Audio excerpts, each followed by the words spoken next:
ರಾಮದುರ್ಗ ನಗರದಲ್ಲಿ ಪ್ರೇಮದ ಹೆಸರಿನಲ್ಲಿ ಪ್ರಕರಣಗಳು ಹೆಚ್ಚಳ ಕ್ರಮಕ್ಕೆ ಆಗ್ರಹ.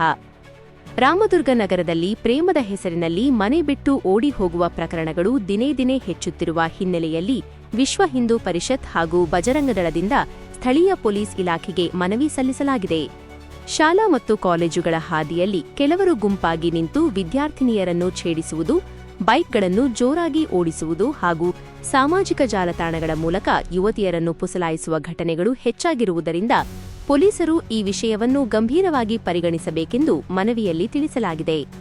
ಕಾಲೇಜು ಮಾರ್ಗದಲ್ಲಿ ಅಸಭ್ಯ ವರ್ತನೆ ನಡೆಯದಂತೆ ಗಸ್ತು ವಾಹನಗಳನ್ನು ನಿಯೋಜಿಸುವುದು ಮತ್ತು ವಿದ್ಯಾರ್ಥಿಗಳಲ್ಲದ ಯುವಕರಿಗೆ ಎಚ್ಚರಿಕೆ ನೀಡುವಂತಹ ಕ್ರಮಗಳನ್ನು ಕೈಗೊಳ್ಳುವಂತೆ ಸಂಸ್ಥೆಗಳು ಆಗ್ರಹಿಸಿವೆ. Public first news Kannada. Ramdurg Vishwa Hindu ಪರಿಷತ್ ಹಾಗೂ ಬಜರಂಗದಳ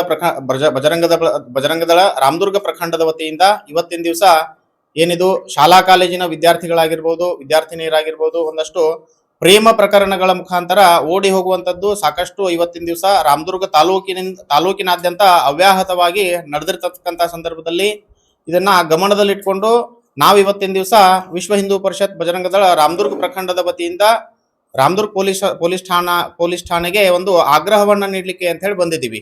ಏನು ಈ ಶಾಲಾ ಕಾಲೇಜಿನ ಮಾರ್ಗ ಮಧ್ಯೆ ಒಂದಷ್ಟು ಜನ ಅಲ್ಲಲ್ಲಿ ಗುಂಪಾಗಿ ನಿಂತ್ಕೊಂಡು ವಿದ್ಯಾರ್ಥಿಗಳನ್ನ ಛೇಡಿಸುವಂಥದ್ದು ಹಾಗೂ ಬೈಕ್ಗಳನ್ನ ತಗೊಂಡು ಅವ್ರ ಹಿಂದೆ ಮುಂದೆ ಓಡಾಡಿಸುವಂಥದ್ದು ಹಾಗೂ ಸಾಮಾಜಿಕ ಜಾಲತಾಣಗಳಲ್ಲಿ ಅವರನ್ನ ಪುಸಲಾಯಿಸುವಂತಹ ಕಾರ್ಯ ಅವ್ಯಾಹತವಾಗಿ ಈಗಾಗಲೇ ನಡೆದಿದೆ.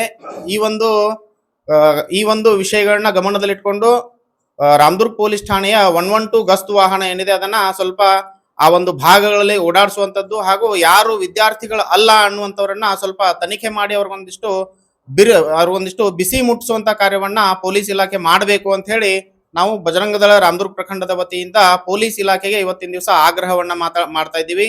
ಈ ಒಂದು ಸಂದರ್ಭದಲ್ಲಿ ನಮ್ಮ ಜೊತೆಗೆ ರಾಮದುರ್ಗ ಮತ್ತು ವೆಂಕಟೇಶ್ವರ ದೇವಸ್ಥಾನದ ಸಂತ ಮಹಾಂತರು ಹಾಗೂ ನಮ್ಮ ರಾಮದುರ್ಗ ಪ್ರಖಂಡದ ಅಧ್ಯಕ್ಷರು, ವಿಭಾಗದ ಹಾಗೂ ದಾಸ ಸಾಹಿತ್ಯ ಪರಿಷತ್ ಅಧ್ಯಕ್ಷರು ಹಾಗೂ ಇದು ವಿಶ್ವ ಹಿಂದೂ ಪರಿಷತ್ ಬಜರಂಗದಳದ ಸಮಸ್ತ ಕಾರ್ಯಕರ್ತರು ಹಾಗೂ ಸಾರ್ವಜನಿಕರೆಲ್ಲ ಉಪಸ್ಥಿತರಿದ್ದಾರೆ. ಈ ಒಂದು ವಿಷಯವನ್ನ ಹಾಗೂ ರಾಮದುರ್ಗ ದೇವಾಂಗ ಸಮಾಜದ ಅಧ್ಯಕ್ಷರು ಹಾಗೂ ಎಲ್ಲಾ ಸಮಾಜದ ಹಿರಿಯ ಮುಖಂಡರು ಈ ಒಂದು ಸಂದರ್ಭದಲ್ಲಿ ಹಾಜರಿರ್ತಾರೆ. ಈ ಒಂದು ಸಂಗತಿಯನ್ನ ಪೊಲೀಸ್ ಇಲಾಖೆ ಅತ್ಯಂತ ಗಂಭೀರವಾಗಿ ಪರಿಗಣಿಸಬೇಕು.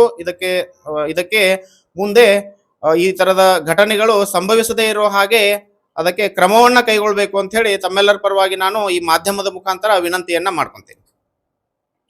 ಎಲ್ಲರಿಗೂ ನಮಸ್ಕಾರಗಳು. ಈಗಾಗಲೇ ನಾವು ಮನವಿ ಕೊಟ್ಟಿದ್ದೇವೆ ಸಾಹೇಬರಿಗೆ, ನಮ್ಮ ರಾಮದುರ್ಗ ತಾಲೂಕು ವಿಶ್ವ ಹಿಂದೂ ಪರಿಷತ್ ಹಾಗೂ ಬಜರಂಗ ವತಿಯಿಂದ. ಏನಪ್ಪ ಅಂತಂದ್ರೆ ನಮ್ಮ ಹಿಂದೂ ಸಮಾಜದ ಮೇಲೆ ಭಾಳಷ್ಟು ಇದು ದೌರ್ಜನ್ಯ ನಡೀತಾ ಇದೆ. ಅದಕ್ಕೆ ನಮ್ಮ ಹಿಂದೂ ಹೆಣ್ಮಕ್ಳ ಮೇಲೆ ಆಯಿತು, ಅದಕ್ಕೆ ಎಲ್ಲ ಪೊಲೀಸ್ ಇಲಾಖೆಯವ್ರ ಸಹಕಾರ ಬೇಕು ಮತ್ತು ಎಲ್ಲ ಸಾರ್ವಜನಿಕರ ಸಹಕಾರನೂ ಬೇಕು. ಇದಕ್ಕೆ ಯಾಕಂದ್ರೆ ಎಲ್ಲರೂ ಸಹಕಾರ ಆದರೆ ಅದು ಒಂದು ಮುಂದೆ ಬಂದೋಬಸ್ತ್ ಆಗ್ತದೆ ಅಂಥೇಳಿ ನಂದು ಒಂದು ಅಭಿಪ್ರಾಯ. ಅದಕ್ಕೆ ಈಗ ಕಾಲೇಜಿಗೇನು ವಿದ್ಯಾರ್ಥಿಗಳು ಅಲ್ಲದಂಥ ಹುಡುಗರ ಮ್ಯಾಗ ಸ್ವಲ್ಪ ನಿಗಾ ವಹಿಸಿ ಸ್ವಲ್ಪ ತಾವು ಅವ್ರ ಮ್ಯಾಗ ಯೋಗ ಕ್ರಮ ಕೈಗೊಂಡ್ರಪ್ಪ ಅಂತಂದ್ರೆ ಇಂಥ ಘಟನೆಗಳು ಮರುಕಳಿಸೋಲ್ಲ. ಅದಕ್ಕೆ ಅವ್ರಿಗೆ ಸ್ವಲ್ಪ ಬಿಸಿ ತಾಕ್ಸುವಂಥ ಕೆಲಸ ಆಗಬೇಕೈತಿ. ಎಲ್ಲ ಸಮಾಜ ಬಾಂಧವರ ಎಲ್ಲ ಸಾರ್ವಜನಿಕರ ವತಿಯಿಂದ ಕೂಡ ನಾನು ಹೇಳಲಿಕ್ಕೆ ಇಷ್ಟಪಡ್ತೇನೆ. ಸ್ವಲ್ಪ ಇಂಥವು ಘಟನೆಗಳು ಆಗಬಾರ್ದು ಅಂತೇಳಿ ನಾವೆಲ್ಲ ಒಂದು ಜನಪರಗಳು ಎಲ್ಲ ಹಿರಿಯರು ಬಂದಿದ್ದಾರೆ, ನಮ್ಮ ಸ್ವಾಮೀಜಿಯವರು ಬಂದಾರ, ಎಲ್ಲ ಸಮಾಜದ ಹಿರಿಯರು ಬಂದಿದ್ದಾರೆ. ಎಲ್ಲರೂ ಬಹಳಷ್ಟು ಕಾಳಜಿಯಿಂದ ಈ ಒಂದು ಇಂಥ ನಾವೊಂದು ಕರೆಗೆ ಹೋಗ್ಬಿಟ್ಟು ಎಲ್ಲರೂ ಬಂದಿದ್ದಾರೆ. ಅವ್ರಿಗೂ ಕೂಡ ಈ ಸಂದರ್ಭ ಧನ್ಯವಾದ ಹೇಳೋಕ್ಕೆ ಇಷ್ಟಪಡ್ತೇನೆ. ಈ ಪ್ರಕಾರವನ್ನು ತಾವು ಆದಷ್ಟು PSI ಸಾಹೇಬರಿಗೆ, CPI ಸಾಹೇಬರಿಗೆ ಎಲ್ಲರಿಗೂ ಗಮನಕ್ಕೆ ತಂದ ಕೆಲಸ. ಇದನ್ನು ಬಹಳಷ್ಟು ಜಾಗರೂಕತೆ ಮಾಡ್ಬೇಕಂತೇಳಿ ತಮ್ಮಲ್ಲಿ ಮತ್ತೊಮ್ಮೆ ನಾನು ಕಳ್ಕಳಿಂದ ವಿನಂತಿಸ್ಕೊಳ್ತೇನೆ. ನಮಸ್ಕಾರ. ಇನ್ನೊಂದ್ರಿ, ಈಗ ಹೆಣ್ಣು ಮಕ್ಕಳ ಪ್ರಿಸೋತಪ್ಪ ಅಂತ ಕೇಳ್ತಾರ್ರಿ, ಅದ್ರ ಬಗ್ಗೆ ಏನು ಹೇಳಕ್ ಇಷ್ಟಪಡ್ತಾರೆ?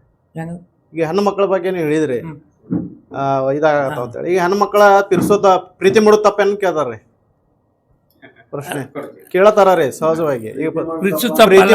ಅಲ್ಲಿ ಅದಕ್ಕೆ ಏನೈತಲ್ಲ, ಅಲ್ಲಿ ಮನೆಯೊಳಗೆ ಹಿರಿಯರು ಇರ್ತಾರ, ಅವ್ರಿಗೆ ಯಾವ ವಯಸ್ಸಿನಾಗ ಅವ್ರಿಗೆ ಅವ್ರು ಸಾಕಿರ್ತಾರ, ಸಲಿರ್ತಾರ, ಅವ್ರ ಮಾತಿಗೆ ಬೆಲೆ ಕೊಡ್ಬೇಕು. ಈಗ ಪ್ರೀತಿಸುತ್ತಪ್ಪ ಅಂತೇನು ಕೇಳ್ತಾರಲ್ಲ, ಅವೆಲ್ಲ ಸಿನಿಮಾದ ಡೈಲಾಗ್ ಅದು ಬೇಡ. ಅದನ್ನ ನಮ್ಮ ಎಲ್ಲ ತಂದೆ ತಾಯಿಗಳು ತಮ್ಮ ಮಕ್ಕಳ ಬಗ್ಗೆ ಕಾಳಜಿ ಇದ್ದೇ ಇರ್ತದೆ.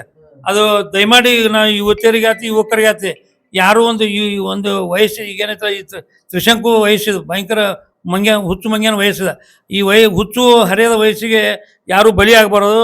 ಮತ್ತು ತಂದೆ ತಾಯಿಗೆ ಮಾತಿಗೆ ಕಿಮ್ಮತ್ತು ಕೊಡಬೇಕು. ಸಮಾಜದೊಳಗೆ ಹಿರಿಯರ ಗೌರವ ಕೊಡಬೇಕು. ಅವರು ಇದು ಆತ್ಮ ಅಂದ್ರೆ ಮುಂದೆ ಅವರ ಭವಿಷ್ಯನೂ ಮುಂದೆ ಒಳ್ಳೆಯ ಒಂದು ಭವಿಷ್ಯ ಕಾಣ್ತಾರೆ ಅವರು. ಇಲ್ಲ ಬಂದು ಹುಚ್ಚು ಹರಿಯದ ವಯಸ್ಸಿಗೆ ತಮ್ಮ ಇದು ಬಲಿ ಆಗ್ತಾರೆ ಅವರು. ತಮ್ಮ ಮನಸ್ಸು ಒಂದು ಕಂಟ್ರೋಲಲ್ಲಿ ಇಟ್ಕೊಳಿಕಪ್ಪ ಅಂತಂದ್ರೆ ಇದು ತಮ್ಮ ಭವಿಷ್ಯ ತಾವೇ ಹಾಳು ಮಾಡ್ಕೋತಾರೆ. ಇದಕ್ಕೆ ಯಾರೂ ಇದಲ್ಲ.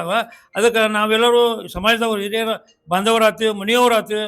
ಆಮೇಲೆ ಎಲ್ಲ ಯುವತಿಯರಿಗೂ ಕೂಡ ನಾನು ಹೇಳ್ಕೊತೀನಿ ಇಷ್ಟೇ, ಒಂದು ಒಳ್ಳೆಯ ಮಾರ್ಗದೊಳಗೆ ಯಾವ ವಯಸ್ಸಿನಾಗ ಶಿಕ್ಷಣ ಕಲಿಬೇಕು. ಅದು ಹುಚ್ಚು ಹರಿಯದ ವಯಸ್ಸಿಗೆ ಅದು ಮನಸ್ಸು ಕೊಡಬಾರ್ದು ಅಂತ ನಾನು ಕಳ್ಕಳಿಂದ ಇನ್ನೊಮ್ಮೆ ಎಲ್ಲರಿಗೂ ನಾನು ವಿನಂತಿ ಮಾಡ್ಕೋತೀನಿ. ಈ ಪೊಲೀಸ್ ಇಲಾಖೆ ಅಷ್ಟ ಕರ್ತವ್ಯ ಇರಂಗಿಲ್ರಿ. ಈಗ ಪಾಲಕರಿಗೆ ನೀವೇನು ಹೇಳಕ್ಕೆ ಇಷ್ಟಪಡ್ತೀರಿ? ಅದನ್ನ ನಾನೀಗ ಅಲ್ಲಿ ಹೇಳಿಲ್ಲ. ಇದು ಎಲ್ಲ ಪಾಲಕರು ಆಯ್ತು, ಓಣಿಯಲ್ಲಿ ಹಿರಿಯರು ಆಯ್ತು, ಎಲ್ಲರದು ನಿಗಾ ಇರಬೇಕು. ಮತ್ತು ಎಸ್ಪೆಷಲ್ ಹೇಳ್ಬೇಕಂದ್ರೆ ಸ್ವತಃ ತಾವೇನು ಯುವತಿಯರಲ್ಲ, ಅವ್ರು ತಮ್ಮ ಮನಸ್ಸನ್ನು ಕಂಟ್ರೋಲ್ ಮಾಡ್ಕೋಬೇಕು. ಈ ವಯಸ್ಸಿನಾಗ ವಿದ್ಯಾರ್ಥಿ ಕಡೆ ಗಮನ ಕೊಡ್ಬೇಕು, ಓದುವಂತ ಒಂದು ಹವ್ಯಾಸ ಬೆಳೆಸ್ಕೋಬೇಕು. ನಗರದಲ್ಲಿರ್ತಕ್ಕಂತಹ ಸಾರ್ವಜನಿಕರಲ್ಲಿಯೂ ಒಂದು ವಿನಂತಿ ಏನು ಅಂತಂದ್ರೆ, ನಮ್ಮ ಮಕ್ಕಳು ಶಾಲಾ ಕಾಲೇಜಿಗೆ ಹೋಗಿ ಬರೋದನ್ನ ಅವರು ಗಮನಿಸಬೇಕು, ಅವ್ರ ಮೇಲೆ ಒಂದು ನಿಗಾವನ್ನ ವಹಿಸಬೇಕು ಅಂತ ಕೂಡ ಸಾರ್ವಜನಿಕರಲ್ಲಿಯೂ ಸಹ ನಾವು ವಿನಂತಿಯನ್ನ ಮಾಡ್ತೀವಿ.